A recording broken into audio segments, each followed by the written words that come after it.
Oke, karena tidak ada pertanyaan, saya langsung akan menjelaskan mengenai kontrak kuliah.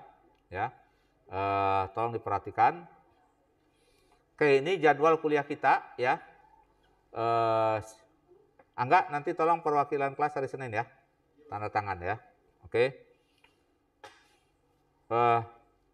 Jadi ada 7 kelas ya. Untuk kelas Senin pagi, Selasa sore, Kamis pagi, dan Kamis siang ini kelasnya hybrid ya. Jadi ada luring dengan daring. Oke, kemudian di sebelah kanan ini daftar para dosen yang UTS maupun UAS ya. UTS maupun UAS. Nah, ini deskripsi metode pembelajaran itu asinkronus ya. Kemudian kalau asinkronus maka diselenggarakan melalui platform course IPB ACID. Nah, teman-teman mahasiswa ICI dan Permatasari nanti saya minta yang hadir nanti menuliskan nomor handphonenya, nanti dimasukkan ke dalam WAG ya. Kemudian kalau sinkronus itu menggunakan Zoom, ruang kuliah di ruang IKK 1 dan 2 ya. Nah, kemudian jadwal pengaturannya. Nah, berikutnya adalah deskripsi singkat mata kuliah ya. Tadi sudah dijelaskan. Jadi perilaku konsumen mempelajari beberapa teori perilaku konsumen, yaitu motivasi, kepribadian, konsep diri, pengolahan informasi, dan proses belajar, serta sikap dan proses keputusan konsumen yang terdiri dari tahapan pengenalan kebutuhan, pencarian informasi, evaluasi alternatif, pembelian dan konsumsi ya, serta pasca konsumsi. Nah, ini juga ya sangat penting, pasca konsumsi, serta membahas bagaimana menjadi konsumen cerdas dan bijak yang memahami hak dan kewajibannya, serta bersikap kritis terhadap informasi dan tawaran berbagai barang dan jasa dari produsen. Nah, apa learning outcome-nya, teman-teman semua?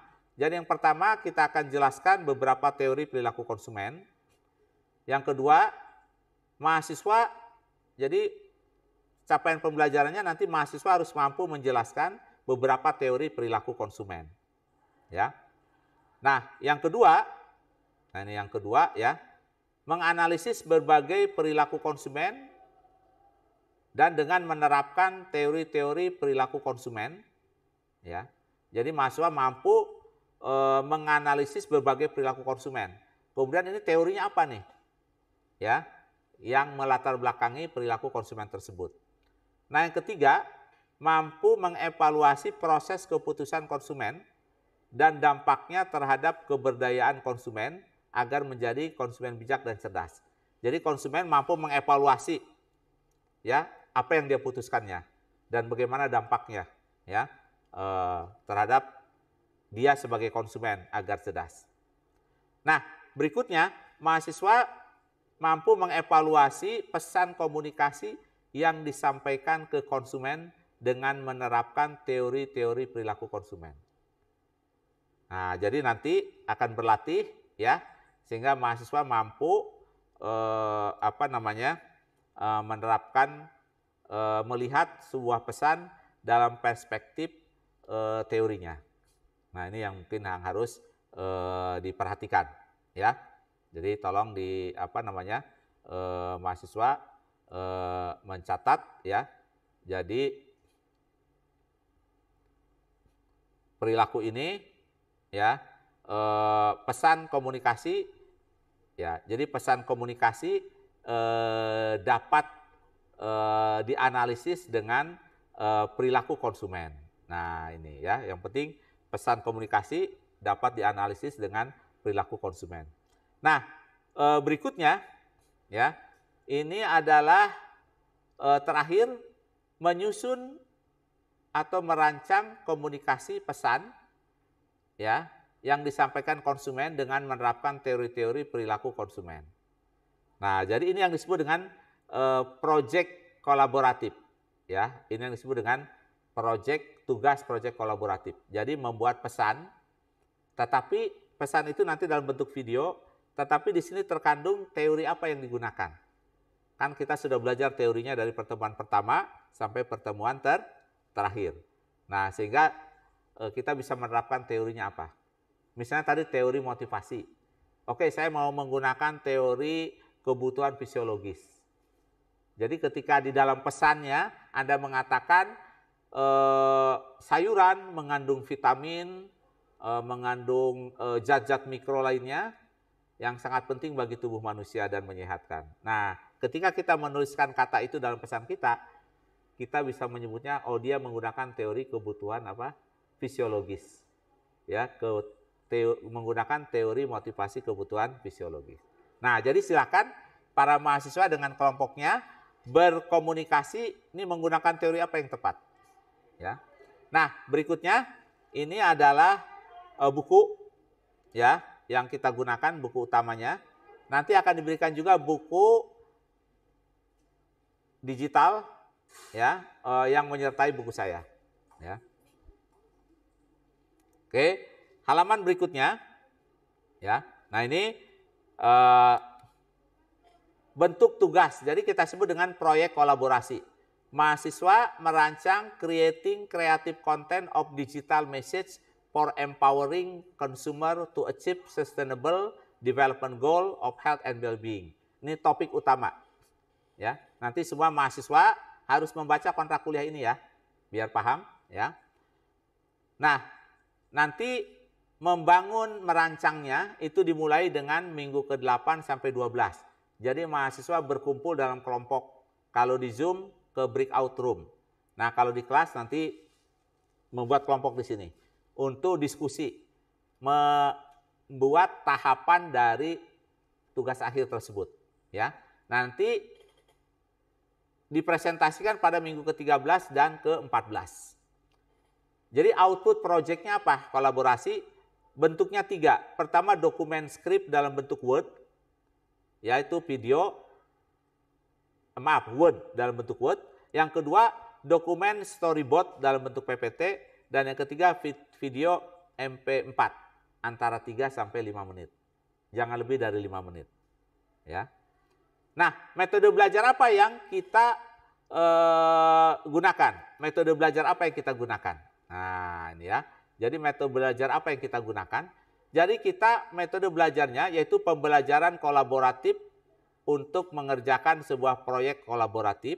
Ya. Nah, kita juga menggunakan beberapa moda student center learning. Jadi sebetulnya nanti kita lebih banyak menerapkan beberapa model pembelajaran yang berbasis keaktifan mahasiswa yang disebut student center learning. Salah satunya proyek kolaboratif. Nah, yang lainnya nanti ada beberapa mode lagi. Ya, yang nanti setiap saat mahasiswa akan aktif. Oke, ya. Nah, jadi yang pertama kuliah pertama hari ini bab 2 ya, 2 bab maafnya. Ini presentasi oleh dosen, metode ceramah. Ya. Anda bisa mendengarkan kembali kuliah ini, sudah tersedia di YouTube. Nanti akan diberikan akses.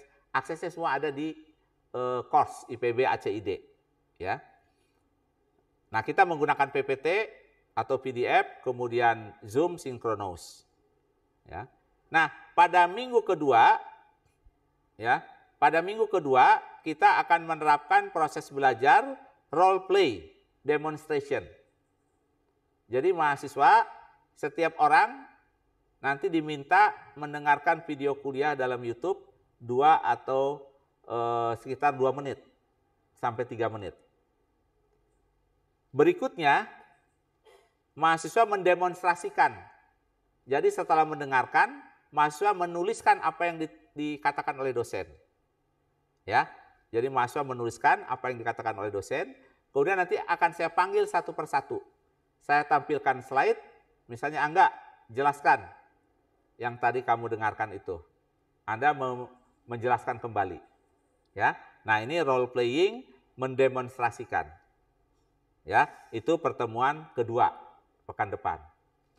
Nah, pertemuan ketiga ini role playing mahasiswa berperan sebagai dosen. mahasiswa akan dibagi ke dalam beberapa kelompok. Pada pertemuan ketiga membahas pertemuan kedua membahas 2 bab, kepribadian dan konsep diri. Jadi misalnya dalam satu kelompok ada 5 orang. Maka mahasiswa berbagi tugas membaca buku halaman berapa sampai halaman berapa. Kemudian setiap orang dalam kelompok menjelaskan topiknya ke mahasiswa lain. Bergantian. Nah, jadi metode yang kedua ini disebut dengan role play. Anda berperan sebagai dosen menjelaskan ke temannya. Demikian juga yang di Zoom masuk ke breakout room. Jadi kalau di kelas itu ada 100 orang, berarti ada 20 kelompok. Dan setiap orang harus bicara, menjelaskan bagiannya. Ya, jadi setiap orang menjelaskan bagiannya dari buku tersebut. Ya. Nah, kemudian pertemuan ketiga, ya,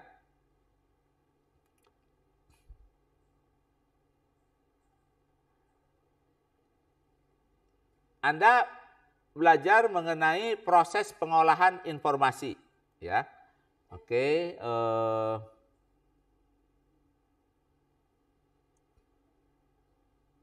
Nah, pada proses pengolahan informasi, ya.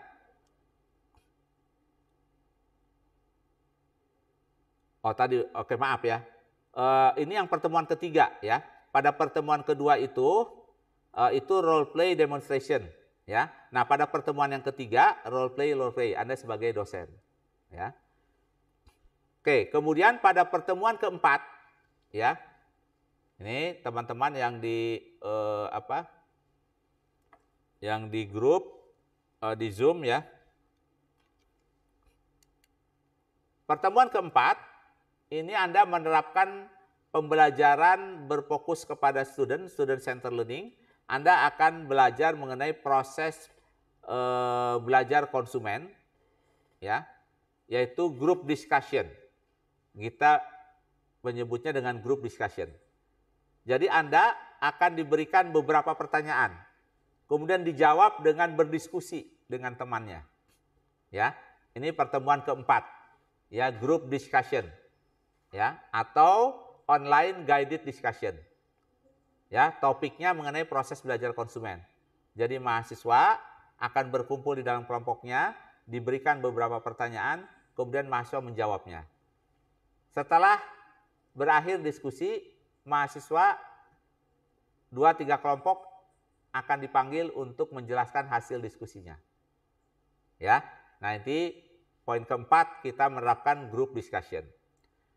Nah, pertemuan kelima, topik pengetahuan konsumen dan pengaruh agama terhadap perilaku konsumen, Anda akan menerapkan case study atau case based exercise. Jadi Anda akan diberikan sebuah narasi, sebuah cerita tentang masalah konsumen. Saya ulangi ya, tentang masalah konsumen. Kemudian diberikan beberapa pertanyaan dan didiskusikan. Nah, jadi ini kalau tadi hanya pertanyaan saja tanpa ada kasusnya. Anda bertemu dalam kelompok lagi di breakout Zoom, kemudian membahas, ya, pertanyaan-pertanyaan dari kasus tadi.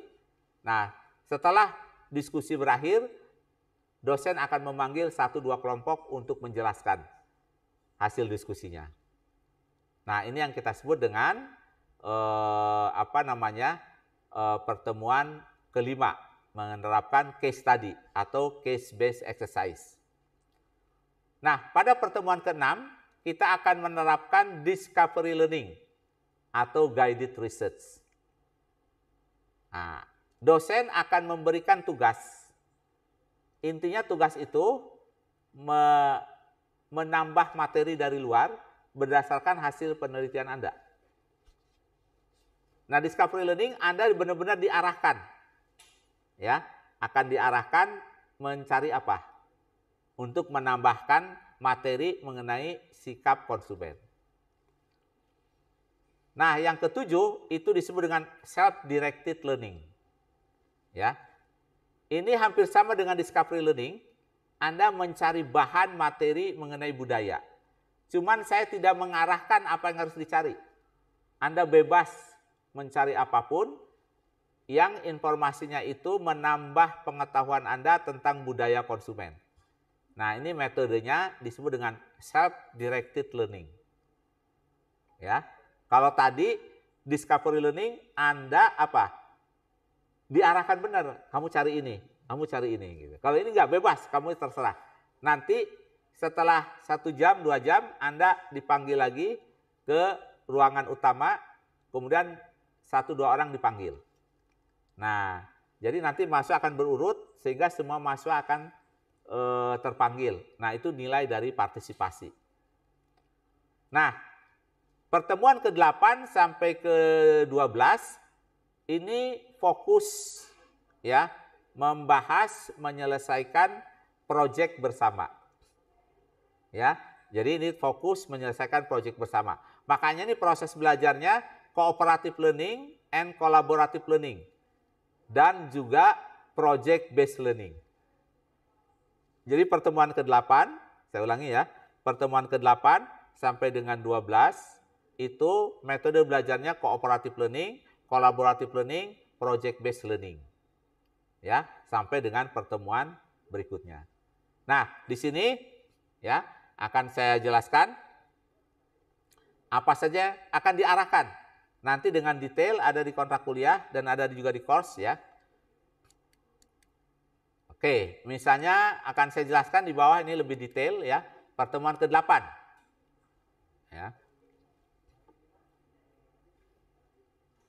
Nah, ini pertemuan ke-8 ya.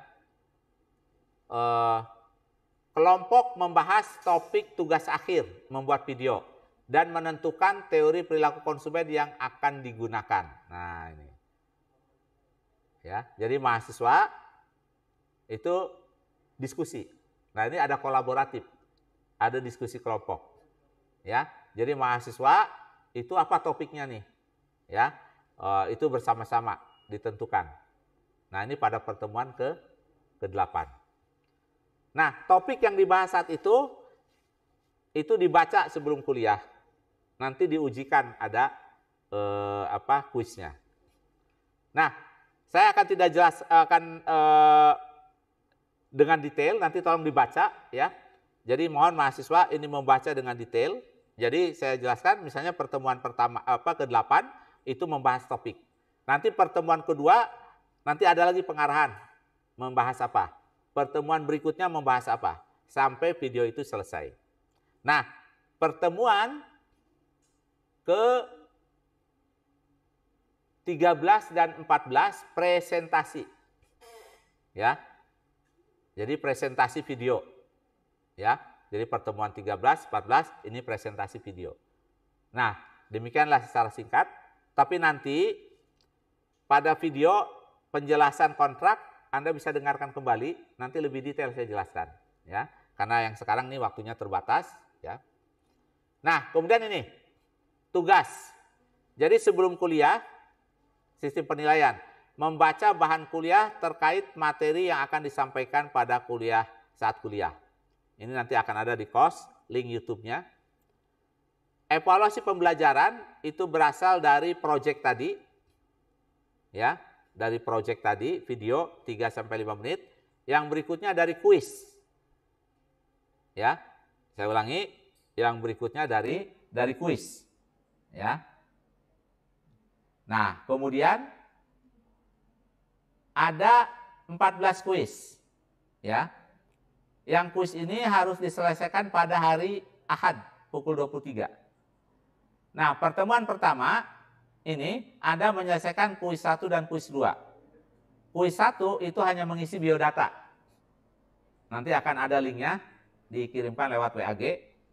Yang kedua, kuis 2, upload status di IG masing-masing tentang hari pertama kuliah. Apa yang menarik perhatian Anda?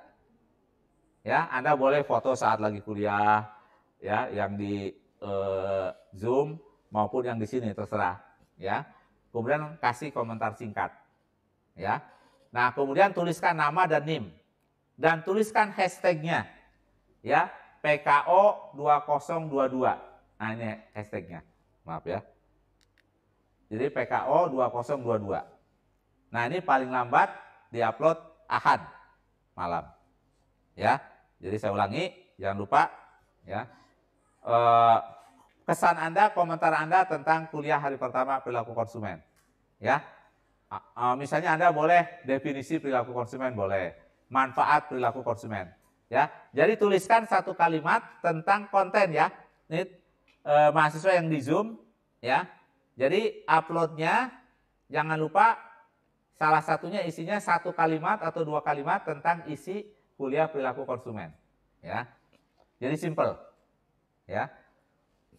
Oke, kemudian yang berikutnya kuis 3 dan 14 itu tentang materi kuliah. Yang berikutnya yang 5, penilaian partisipasi kelas. Ada kuliah tamu 2 kali, hari Sabtu. Ya, jadi hari Sabtu ya. Nah, jadi nanti ada kuliah tidak masuk ke ruangan ini, tidak perlu masuk ke Zoom ya, tapi penggantinya adalah hari Sabtu. Nanti saya berikan jadwalnya. Jadi tolong teman-teman yang di Zoom, jadwalkan kuliah hari Sabtu, dan kalau hari Sabtu online semua. Ya, jadi Anda sambil tiduran juga dengerin nggak apa-apa lah. Saya nggak peduli ya. Pokoknya Anda muncul di Zoom atau di YouTube ya. Anda mau sambil masak, mau sambil apa, saya nggak peduli lah. Karena kalau soal terlalu peduli pusing juga saya. Ya, Anda mau sambil nganterin adik Anda, bapak Anda gitu kan. Yang penting nama Anda muncul di Zoom dan di YouTube gitu. Ya, Anda dengerin lah. Ya, Anda mau sambil masak juga nggak peduli. Ya, nah yang penting tadi Anda ada namanya muncul dan dengar gitu. Ya, nah ini 2 kali. Apa bukti kehadiran? Nama Anda tertulis di Zoom atau di YouTube. Hadir namanya. Yang kedua, upload di IG. Ya, jadi upload di IG, kemudian tuliskan nama dan NIM dan foto. Ya, foto narasumber, foto moderator, atau foto Anda lagi ngelihat Zoom, lihat YouTube boleh. Jadi nggak perlu narasumber, tapi yang penting foto Anda di sebelahnya, misalnya ada tampil Zoom gitu. Ya, nah tuliskan hashtagnya PKO 2022. Ya. Nah, sehingga karena ini pembelajaran kolaboratif, partisipasi kelas dalam pembelajaran student center learning. Nah, karena tadi setiap pertemuan ada tugas. Jadi diskusi, kemudian upload. Nah, itu akan ada disebut dengan partisipasi kelas dalam pembelajaran student center learning. Nah, komponennya ini. Aktivitas partisipasi kelas dan kuliah tamu. Ya. Ini 5%. Aktivitas partisipasi kelas dalam kolaborasi project, ya, ini 20%. Ya, jadi tadi, karena kan ada tahapan. Jadi kalau Anda nggak hadir saat itu nilainya bisa berkurang saat diskusi. Ya, nah kemudian hasil projectnya, videonya, PPT dengan Word itu 30%. Ini cukup besar ya. Nah kemudian kuis 10%. UTS 15%, UAS 20%. Sehingga bobot penilaian ini dari partisipasi kelas. Ya, dan proyek kolaborasi, ya. Nah, ini komponen penilaiannya, ya. Oke. Berikutnya karena waktu kita sudah pukul 10, ya, ada peraturan selama penyelenggaraan, ini tolong dibaca dengan baik. Kemudian peraturan asinkronous, peraturan sinkronous, penyelenggaraan kuliah luring, mohon 15 menit sebelum kuliah harus sudah hadir, ya. Kemudian ada peraturan ujian daring dan nilai akhir, nah ini tolong dibaca dengan baik, ya. Kemudian wakil mahasiswa enggak ya, tuliskan nanti jadwal kuliahnya Senin pagi, emailnya, telepon dan nama, kemudian tanda tangan, ya. Nanti saya berikan link untuk menguploadnya. Oke. Sudah pukul 9.59. Oke, kalau ada pertanyaan tuliskan di WAG ya. Jadi tolong teman-teman ya yang ada di Permata maupun di ICE, ya, tuliskan di chat sekarang nomor HP-nya ya, terutama mahasiswa luar IPB. Nanti akan dihubungi untuk masuk ke grup, ya. Saya ulangi, teman-teman ya, yang dari luar IPB tuliskan nama dan nomor HP, ya. Oke, nanti pertanyaan-pertanyaan silahkan diajukan lewat lewat WAG ya. Oke, baik, terima kasih atas kehadirannya pada pertemuan pertama kuliah pada pagi ini. Wabillahi taufiq wal hidayah. Assalamualaikum warahmatullahi wabarakatuh.